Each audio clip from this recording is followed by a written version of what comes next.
When I was 8 years old, I was kidnapped by my father, though the charges weren't officially filed as kidnapping. They were filed as interfering with parental custody.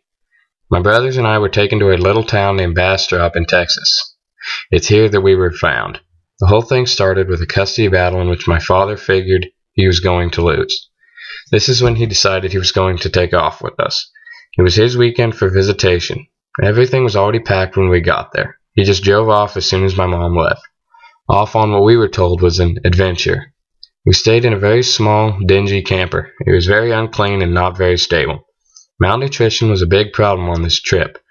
One of the many things I remember is lots of driving. I also remember cramped spaces. This could explain my claustrophobia today.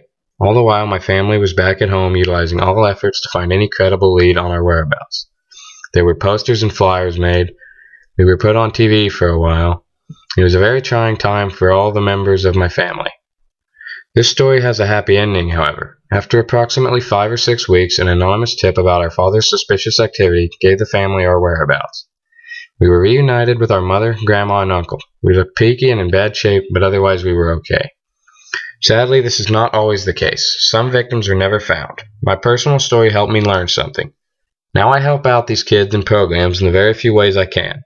These include donations, support groups, and even something as simple as giving the victim someone to talk to. It's very rewarding. I encourage everyone to give it a try.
Whistles and whispers and songs.